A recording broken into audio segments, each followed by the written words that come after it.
St. Mary's Basilica is has the tallest freestanding tallest freestanding granite spire. Let me get my words right. Here in North America, it runs about 187 feet above sea level. As we notice as well, many of the buildings that we see here, they're historic buildings. The front facades actually look identical today as they did when they were first built. Might be the 1820s, 1840s, 1880s. These two buildings on the left are two of my favorites, the Khyber and the one here, the Cameo Hotel. They've been in many films. They've actually used them. There was, you know, to me it's like a great place to do a horror film. It seems like the right place to do it. And of course a lot of films are actually filmed here in the Halifax region. But if you see a plaque, might be blue, might be green, it depicts the historic land or heritage value of these buildings to the people of Halifax and Nova Scotia.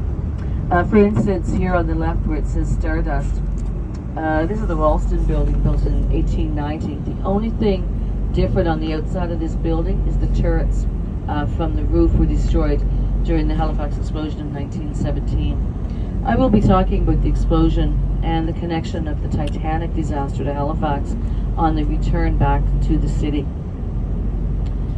You'll also notice we have a rather large homeless population here, a lot of tents.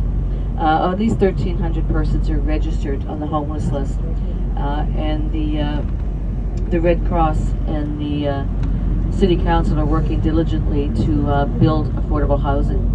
On the left, this is St. Paul's Anglican Church. It is the oldest structure here in the city. Dates back to 1750, 1 year after Confederation. You will also see the cenotaph in the parade square here along the Grand Parade. And I got to point out just across there the Five Fishermen Little Oyster Bar. It's a seafood place, very haunted.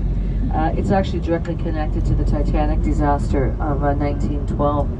This is City Hall here on the left, built in 1888. City Hall, once upon a time, had a jail here in the basement. And one very famous inmate in this jail, you may be familiar with the name Harry Houdini. Harry actually came to live in the Dartmouth area across the water from Halifax in the 1890s. He and his wife were part of what's known as the magic shows.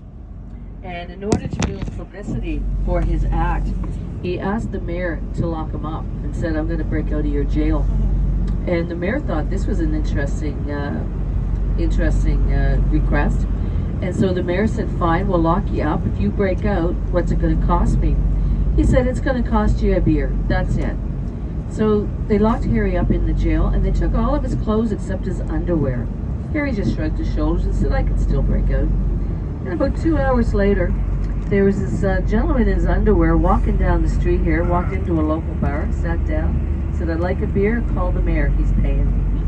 The mayor shows up, and Harry's drinking his beer, he's enjoying it, quite the spectacle I could imagine in Victorian era Halifax here. And the mayor sits down, he says, "Okay, Harry, how'd you do it? We took your clothes.